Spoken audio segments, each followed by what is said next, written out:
what the running backs are going through, especially guys that aren't first round picks, and how they are different because they can get plugged right in and get 200 to 300 carries in their rookie year up through their fourth year.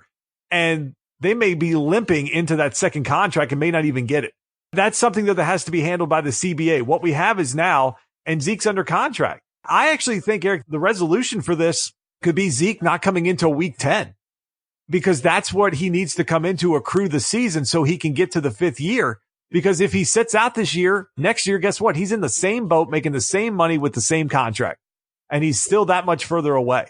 So I could see this being a Le'Veon Bell situation, except that Zeke steps in and actually plays in week 10 because he wants to get the season under his belt. That feels like where we're heading with this, because he seems to be firm in his that I'm not playing unless I get a new deal. And I think Dallas has just kind of dug their feet in like, okay, then that's the way it's going to be, because it's much harder to replace the quarterback position. And even the wide receiver position, we've seen it be hit or miss. And it seems like there is a lot better success rate with plugging in running backs. And I think that there's guys out there they can go get who are available. 1 year plug-ins. You start looking at what, Buffalo has a plethora of running backs. Would they be willing to get rid of McCoy, eat some of his salary? There's a lot of things out there that could come in. And I think that for Zeke's standpoint and the running backs in general, Eric, they're just expendable and replaceable in these teams' minds. Yeah, totally agree. If it comes down to the end of the day and it comes down to protecting your franchise quarterback or a running back that you might have for the next 2 or 3 to 4 years, you're ultimately going to protect your franchise quarterback if you believe Dak is your guy. He'll end up with being the one with the contract. Zeke would be the one that actually probably ends up getting waived, and Dallas moves on. For sure. So, Eric, let's talk a little golf. And this is something we had some fun with Twitter on while you were on vacation, that it popped up, because this was a topic we had actually discussed several weeks ago when it came up with Brooks Koepka and some of the slow play around him and how it kind of derailed his round at the Open Championship. Justin, the only thing I got to interrupt you, because if you have something to say to me, you need to say it to my face, man to man, because I don't want you talking to, my caddy. I don't want you talking to my agent. You got to come here and talk to me face to face. I was going to tweet your son and tell him that I really wanted to talk to you. Oh, well, before, but is that not acceptable now? I mean, I was going to go on a Twitter rant and say that, you should really address me face to face, like your boy Bryson DeChambeau. Yeah, my boy. So what's up with him, man? Like, what's up with is he just like the mad scientist now? Like, what is going on with him? Because he seems like he is so far from reality. And what everybody else sees, it's almost like the George Costanza. It's not a lie if you believe it. It's like, no, I really don't play slow. It's like, no, yes, you do. We have Twitter video that takes you 5 minutes to hit a putt and you drive it 6 feet past the hole. Dude, you are a slow playing golfer. Yeah, it's that analogy of the George Costanza that made me chuckle, because that's so true. It seems like whether it's this or his physics or all the things he's enthusiastic about scientifically, he has convinced himself of the truth in whatever scenario that he's looking at, because he has become a little bit of a laughing stock on the tour for the way that he, licks the grass and tastes the air and, throws, less miles. Yeah. Throws sod up in, 3 or 4 times. And, he's got his barometric pressure, meter. And, of course I'm trying to be hyperbolic here, but I don't know what all he does before he hits a shot, but it's pretty much an advanced physics class in his mind. Now, I know some chemists, I know some physics. I've talked to them, they're good friends of mine, and they actually think it's hilarious because he's so full of garbage.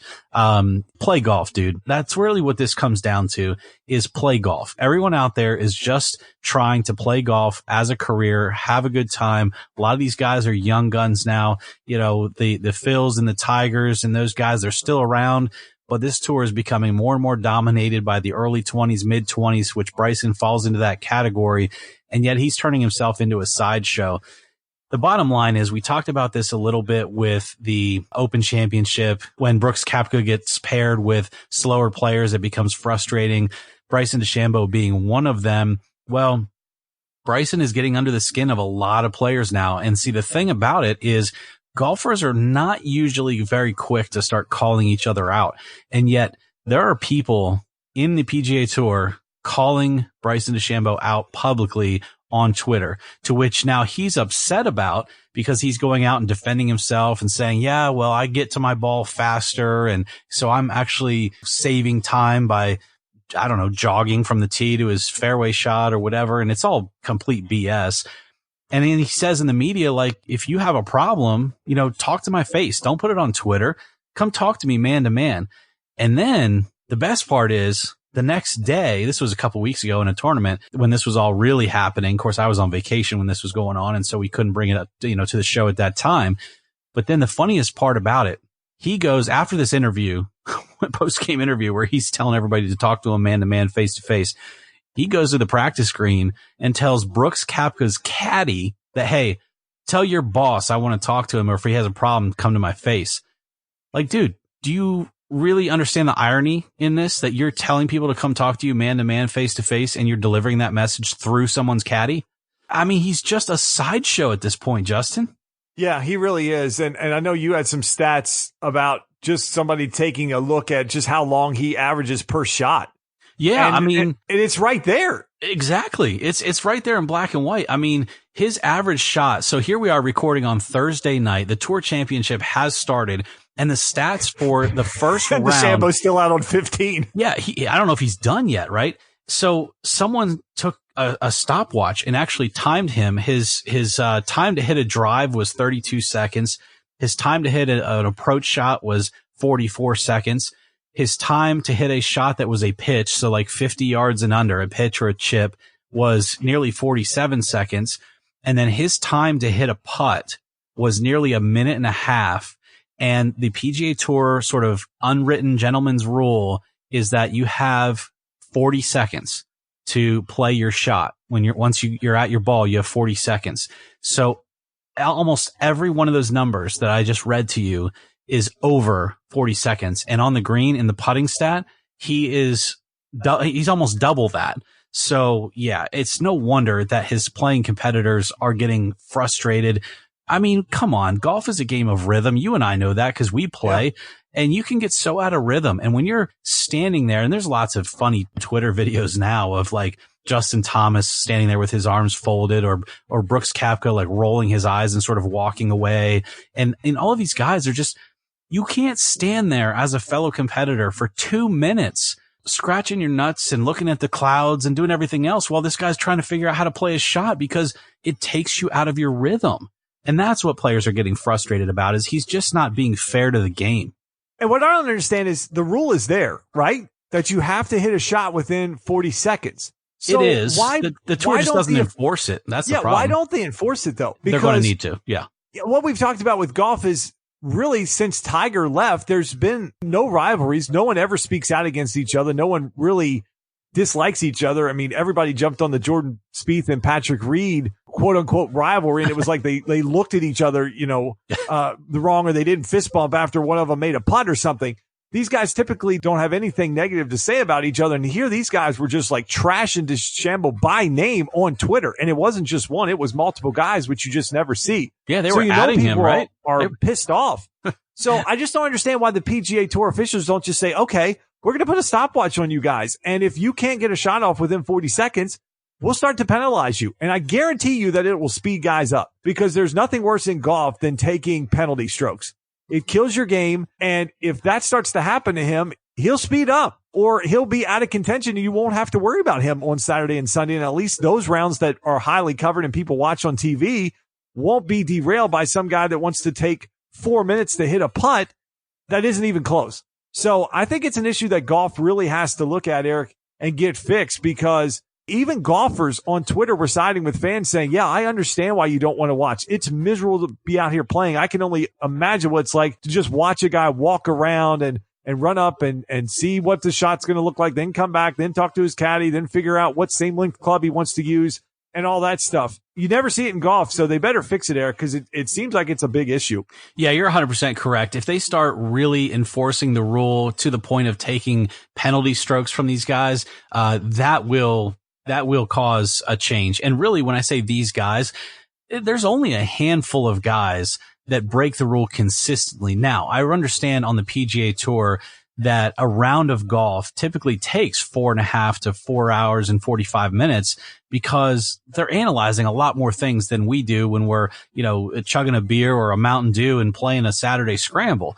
But they're playing for $1.5 million most weeks. So I can understand why it takes 4.5 hours to play. They're also walking and all of that stuff. Now, with that being said, there is etiquette in the game. And one of the things that Bryson is doing that the PGA players are really outspoken about is the fact that if you have twosomes or threesomes walking down the fairway and, one or two of the guys gets to his ball and it's their turn to play, they have honors and Bryson is, second or third to play in the lineup there, let's say in the middle of the fairway on an approach.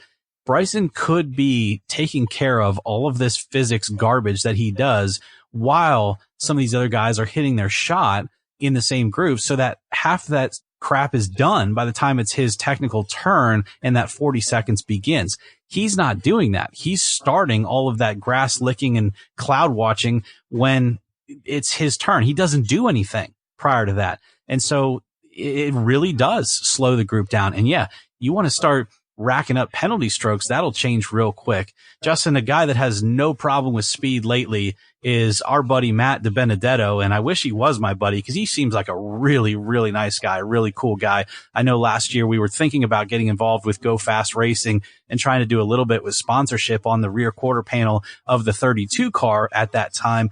It just was out of our price budget for a little small podcast like ours, but we like the guy. We'd want to get involved with Matt DiBenedetto. This year, he's been on Levine Racing, the 95. Casey Kane had vacated that seat saying, well, I just don't really enjoy racing anymore. Matt DiBenedetto comes in and he just turns the team around. Well, Justin, the big news from this past week is that he's not going to be there next year. And that's not by his choice. It's by the team's choice.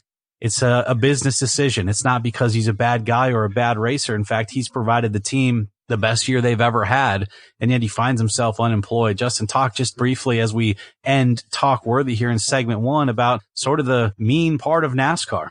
It's what we've been talking about with NASCAR for a couple years now. It's one of the sad realities of the sport is you have to have money to play in NASCAR. And if you are a driver, and you don't even have to be a top of the line driver, but if you have family money, if you have a sponsor that's somehow connected to you and you can bring money to a team, you're going to get the ride over somebody that may be more deserving that doesn't have the funding or support behind them. And it's what you're seeing here.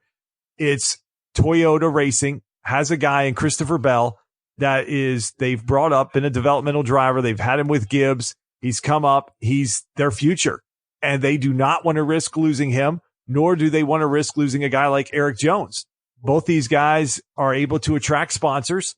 I think what you saw was Toyota and Gibbs basically pressuring one of the only other Toyota teams out there. They only have 5 cars and 4 of them are Gibbs, and this is an alliance car with Levine Family Racing.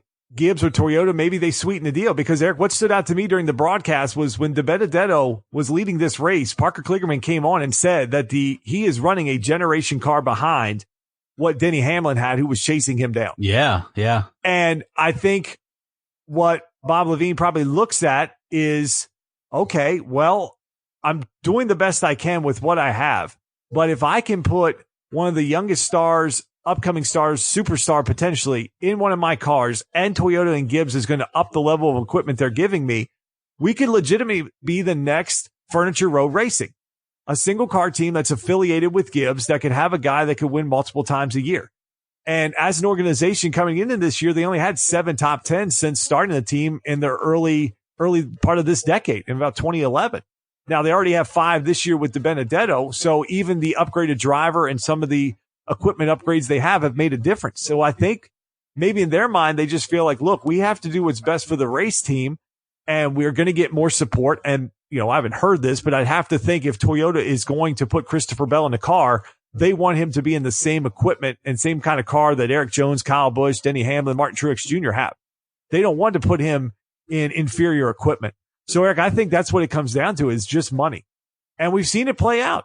Michael Annett in the Xfinity Series has been in that series, it seems like forever, because he has backing from Pilot and Flying J. Paul Menard's been in a Cup car for years because Menard is always willing to sponsor his car for full or partial season, and he gets a ride over other guys that are probably more deserving. Right. So that's the downside of the sport right now. You've got a couple really good drivers. You've got Cole Custer. You've got Tyler Reddick.